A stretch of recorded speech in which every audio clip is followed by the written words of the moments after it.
Cinema prints ఆషాఢం sale flat 30-60% discount ప్రతి 5,000 రూపాయల కొనుగోలుపై ఒక చీర ఉచితం.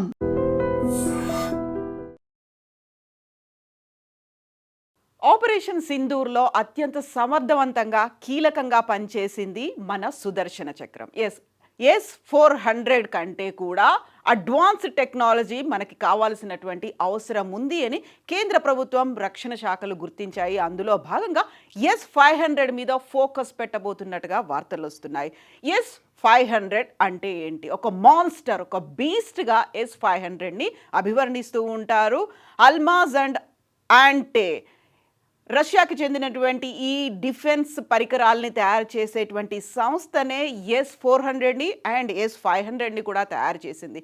S-500 మన దగ్గర ఉండాల్సినటువంటి అవసరం ఉంది అని కేంద్ర ప్రభుత్వం రక్షణ శాఖలు కూడా డిసైడ్ అయ్యాయి. దీనికి ప్రధానమైనటువంటి కారణం ఇరాన్ అండ్ ఇజ్రాయెల్ మధ్య జరుగుతున్నటువంటి యుద్ధం, అప్పుడు ఉపయోగించినటువంటి రక్షణ పరికరాలు, మిసైళ్ళు, డ్రోన్ వ్యవస్థ, వీటన్నిటిని చూసిన తర్వాత S-500 మీద ఫోకస్ పెట్టాలనేటువంటి ఒక ఆలోచన చేసింది. అందుకు తగ్గట్టుగా రష్యా కూడా S-500లని మనకు ఇవ్వడానికి రెడీగా అయింది. కావాలంటే ఇండిజీనియస్ టెక్నాలజీతో మనం ఇక్కడ కూడా డెవలప్ చేసుకునే అవకాశాన్ని రష్యా మనకు ఇచ్చింది. ఈ నేపథ్యంలోనే S-500కి సంబంధించినటువంటి వివరాల్ని అందివ్వడానికే ఈ స్పెషల్ ఎక్స్క్లూజివ్ వీడియో ఒకటి. యాక్చువల్గా మనం చూస్తున్నటువంటి ఈ స్క్రీన్ మీద ఉన్నటువంటి వీడియో S-400కి సంబంధించింది. దీన్ని మనం ఆపరేషన్ సింధూర్లో ఉపయోగించాము. యాక్చువల్గా దానికి ఉన్నటువంటి మెకానిజం ఏంటి? S-400 నుంచి S-500కి ఎందుకని దాన్ని ఒక మాన్స్టర్, ఒక బీస్ట్గా అభివర్ణిస్తున్నారు? ప్రొమేథియస్ అని పిలుస్తారు. దీంతో పాటుగా S-400కి సంబంధించి ఉన్నటువంటి రేంజ్ కంటే కూడా S-500 రేంజ్ అనేది చాలా ఎక్కువ ఉంటుంది. S-400లో కేవలం 400 కిలోమీటర్ల మాత్రమే రేంజ్ ఉంటే S-500 అనేది 600 కిలోమీటర్ల రేంజ్ ఉంటుంది. యాంటీ బాలిస్టిక్ మిస్సైల్స్ని S-400 అనేది ఛేదించే అవకాశం ఉంటే S-500 ఇంటర్ కాంటినెంటల్ బాలిస్టిక్ మిస్సైల్స్ని కూడా ఛేదించగలదు. At the same time supersonic అనేది ఒక అడ్వాన్స్ టెక్నాలజీ ఉన్నటువంటి మిస్సైల్ని కూడా కంట్రోల్ చేసేటువంటి కెపాసిటీ S-500ని ప్రొమేథియస్ అని పిలుస్తూ ఉంటారు. At the same time triumphator M అనేది పిలుస్తుంటారు. ఇప్పుడు అల్మాజ్ అండ్ యాంటే S-300, S-350, S-400ని తయారు చేసింది. ఆ తర్వాత S-500, నెక్స్ట్ S-550ని కూడా తయారు చేయబోతోంది. సో అడ్వాన్స్ టెక్నాలజీ ఉంది, మోస్ట్ సెన్సిటివ్ ఫీచర్స్ అనేవి ఉన్నాయి. అందులో లక్ష్యాన్ని ఛేదించగలిగేటువంటి కెపాసిటీ S-400 కంటే కూడా S-500 మీదే ఉంది. అందువల్లే S-400 అనేది $1 బిలియన్ ఉంటే S-500 $2.5 బిలియన్ కోట్ చేస్తున్నారు. S-500లని 5 కొనుగోలు చేయడానికి భారతదేశం రష్యాతో ఒప్పందం కుదుర్చుకుంటే ఇప్పటిదాకా కేవలం 3 మాత్రమే వచ్చాయి. ఇంకా 2 పెండింగ్లో ఉన్నప్పటికీ కూడా S-500 మీద ఫోకస్ పెట్టింది. సో యాక్చువల్గా S-400 ఎలా వర్క్ చేస్తోంది, దానికి సంబంధించి మనం చూస్తున్నటువంటి ఈ పిక్చర్ అనేది ఒక క్లారిటీ ఇస్తుంది. లాంగ్ రేంజ్ సర్వేలెన్స్ రాడార్ అనేది ఉంటుంది, కమాండ్ వెహికల్ ఉంటుంది, engagement radar and launch vehicle. So 3 రకాలుగా పనిచేస్తుంది.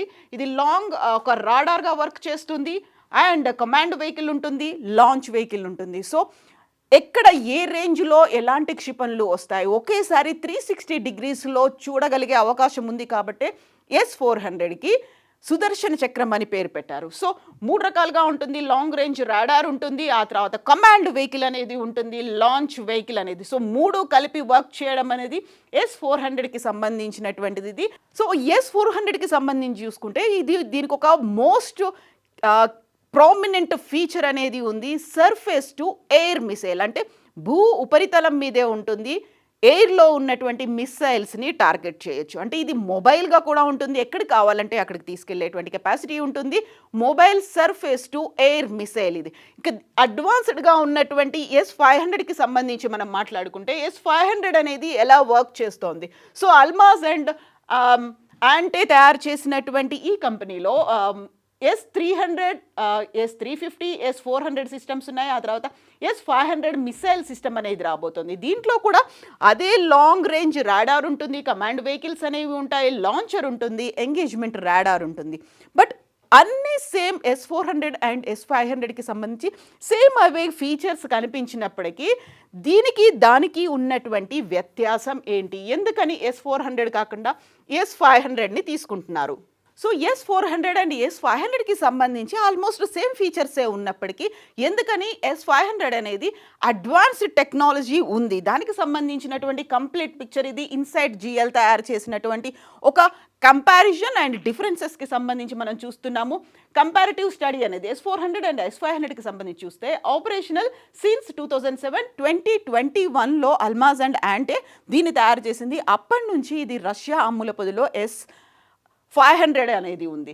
సో హిట్ రేంజ్ అనేది S400కి 400 కిలోమీటర్స్ ఉంటే S500కి 600 కిలోమీటర్స్ ఉంటుంది.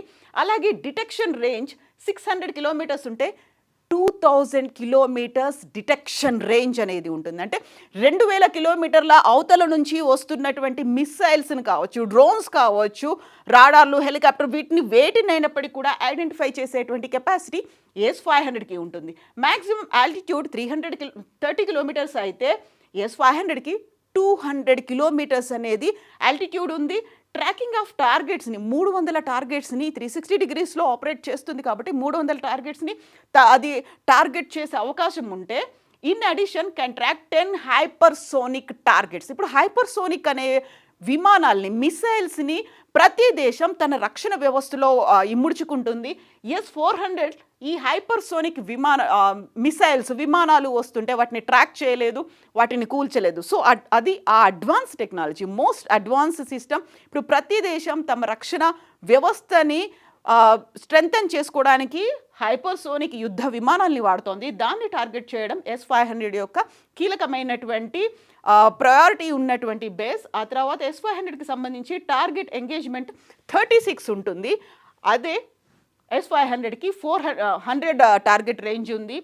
Type of targets aircrafts, ballistic missiles, cruise missiles, UAVలు అనేవి S500కి ఉంటాయి. Hypersonic missiles, ICBM stealth fighters, low orbit satellites. ICBM అంటే ఇంటర్ కాంటినెంటల్ బాలిస్టిక్ మిసైల్స్, అంటే ఖండాంతర క్షిపణులను కూడా ఇది ఛేదించగలదు.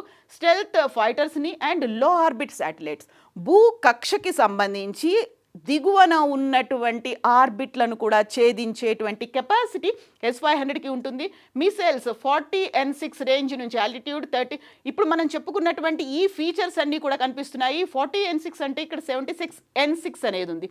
హెవియర్ అండ్ బిగ్గర్ మిసైల్స్ని కూడా ఇది హ్యాండిల్ చేయొచ్చు, వాటిని ట్యాకిల్ చేస్తుంది, వాటిని కూల్ చేసేటువంటి కెపాసిటీ ఉంటుంది.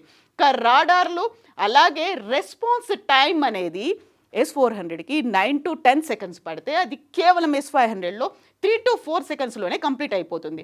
డిప్లాయ్మెంట్ టైం 5 minutes అయితే S500కి సంబంధించి 3 minutesలోనే డిప్లాయ్మెంట్ అయిపోతుంది. కాబట్టి మోస్ట్ అడ్వాన్స్డ్గా దీన్ని భావిస్తున్నారు. దీన్ని కనుక మన రక్షణ వ్యవస్థలో మనం చేర్చుకున్నట్టయితే ఇతర దేశాల నుంచి, పర్టికులర్గా పొరుగు దేశాల నుంచి వచ్చేటువంటి సమస్యల్ని కంట్రోల్ చేసుకోవచ్చు, వాటిని తుత్తునీయలు చేయొచ్చు అనేటువంటిది. సో S500కి సంబంధించి గతంలోనే మనం ఆపరేషన్ సింధూర్లో దాని కెపాసిటీ ఏంటి అనేది చూసాము.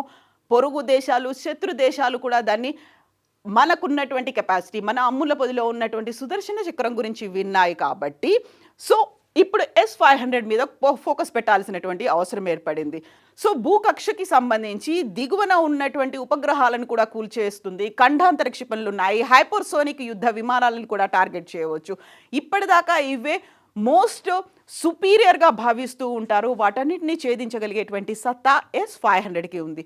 సో ఇప్పుడు అల్మాజ్ అండ్ యాంటీ S550 మీద కూడా ఫోకస్ పెట్టింది. అంటే దీనికంటే కూడా మోస్ట్ అడ్వాన్స్డ్, ఇంకొక అడుగు ముందుకేసేటువంటి టెక్నాలజీ మీద ఇప్పుడు ప్రయోగాలు S550 మీద అల్మాజ్ అండ్ యాంటే కూడా ఫోకస్ పెట్టింది. అండ్ S500తో పాటుగా మనం ఇరాన్ మీద అమెరికా భూ కక్షలోకి, బంకర్లలోకి కూడా వెళ్ళి టార్గెట్ చేసేటువంటి కెపాసిటీ ఉన్నటువంటి స్టెల్త్ బాంబర్లు, బంకర్ బాంబర్లను కూడా ప్రయోగించింది. ఇప్పుడు దాని మీద కూడా ఫోకస్ పెట్టాల్సినటువంటి అవసరం ఉంది అనేటువంటివి నిపుణులు, డిఫెన్స్ రంగ నిపుణులు అభిప్రాయం అయితే వ్యక్తం చేస్తున్నారు. ఇప్పుడు కనుక ఈ S500తో పాటుగా స్టెల్త్ బాంబర్లను, వీటిని కనుక మనం మన రక్షణ వ్యవస్థలోకి తీసుకున్నట్టయితే, మన అమ్ముల పొదిలోకి తీసుకున్నట్టయితే మరొక 50 ఏళ్ల పాటు, భవిష్యత్తులో 50 ఏళ్ల పాటు ఏ ఒక్క దేశం కూడా, శత్రు దేశం కావచ్చు, పొరుగు దేశాలు కావచ్చు, మన మీద దృష్టి పెట్టవు, మన మీద అటాక్ చేయాలనేటువంటి ఆలోచన కూడా, అలాంటి దుస్సాహసం కలలో కూడా చేయవు అనేటువంటి ఆలోచనతో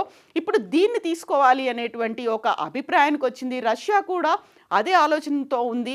ఆపరేషన్ సింధూర్ తర్వాత యాక్చువల్గా 2021లో దీన్ని తయారు చేసినప్పుడే భారతదేశానికి దీన్ని మేము అందిస్తాము అనేటువంటి ఒక ప్లాన్ని, ఒక ఆలోచనని రష్యా మన ముందు ఉంచింది. అన్నీ అనుకున్నట్టే జరిగితే S-400లు మరో 2 వస్తాయి. దాంతోపాటుగా S-500 $2.5 బిలియన్ ఉన్నటువంటి S-500 కూడా మన అమ్ముల పొదిలోకి చేరబోతోంది. దీంతో పాటుగా భూగర్భంలో బంకర్లలో దాచిపెట్టి ఉన్నటువంటి వాటిని కూడా అటాక్ చేసేటువంటి స్టెల్త్ బాంబర్లు, బంకర్ బాంబర్ల మీద కూడా వాటిని కూడా కొనుగోలు చేయాలి. వాటికి సంబంధించి అవసరమైతే ఇండిజీనియస్ టెక్నాలజీని ఉపయోగించుకోవాలి అనేది. సో ఇప్పటికే మన రక్షణ వ్యవస్థలో అటు మిసైల్స్ ఇవన్నీ కూడా సూపర్ స్ట్రెంగ్త్తో ఉన్నాయి, మోస్ట్ అడ్వాన్స్డ్ సిస్టమ్స్ ఉన్నాయి. కాబట్టి సో ఇంతసేపు యాంటీ బాలిస్టిక్ మిసైల్స్ని చూసాము. ఇప్పుడు ఇంటర్ కాంటినెంటల్ బాలిస్టిక్ మిసైల్స్ ICBMలు, ఆ తర్వాత హైపర్సోనిక్, ఆ తర్వాత ఈ భూ ఉపరితలం భూకక్షలోకి ఉన్నటువంటి వీటన్నిటి లో ఆర్బిట్ శాటిలైట్స్, అక్కడ ఉన్నటువంటి ఉపగ్రహాలను కూడా కూల్చివేసేటువంటి కెపాసిటీ. సో కంప్లీట్గా స్ట్రెంగ్తన్ అయిపోతోంది. అండ్ ఏ ఒక్క దేశం కూడా, ఏ పొరుగు దేశం కూడా మన మీద దుర్బుద్ధితో చూసే అవకాశం కానీ, లేకపోతే దొంగచాటుగా అటాక్ చేసే అవకాశాన్ని కూడా ఇవ్వకుండా ఇంకా శత్రు దుర్భేద్యంగా తయారు చేసేలా S-500 మన భారతదేశంలోకి రాబోతోంది. సో మనం వరుసగా చూస్తున్నటువంటి యుద్ధాలని, లేకుంటే ప్రపంచ దేశాల్లో జరుగుతున్నటువంటి సంఘటనల్ని, జియోపొలిటికల్ ఇష్యూస్ని చూసిన తర్వాత, ఆపరేషన్ సింధూర్కి ముందు పహల్గామ్ ఇష్యూ జరిగిన తర్వాత, సో మనం ఎందుకని డిఫెన్స్ సిస్టమ్ని మెరుగుపరుచుకోవాలి, ఎందుకని బడ్జెట్లో డిఫెన్స్ సిస్టమ్కి, రక్షణ వ్యవస్థకి అంత పెద్ద మొత్తంలో మనం బడ్జెట్ కేటాయింపులు ఎవ్రీ ఇయర్ పెడుతున్నాం అనే దానికి ఒక పర్ఫెక్ట్ ఎగ్జాంపుల్. అండ్ దానికి సంబంధించి కళ్ళ ముందే ఒక సాక్ష్యం అనేది, ఒక రుజువు అనేది కనిపించింది ఆపరేషన్ సింధూర్లో S-400 పోషించినటువంటి పాత్ర. అందుకనే S-500 తీసుకోవాలి అనేటువంటి మెజారిటీ అభిప్రాయాలు వ్యక్తమవుతున్నాయి. ఓటు కూడా S-500కి పడుతోంది. దీంతో పాటుగా స్టెల్త్ బాంబర్లు, బంకర్ బాంబర్లను కూడా కొనుగోలు చేయాలి.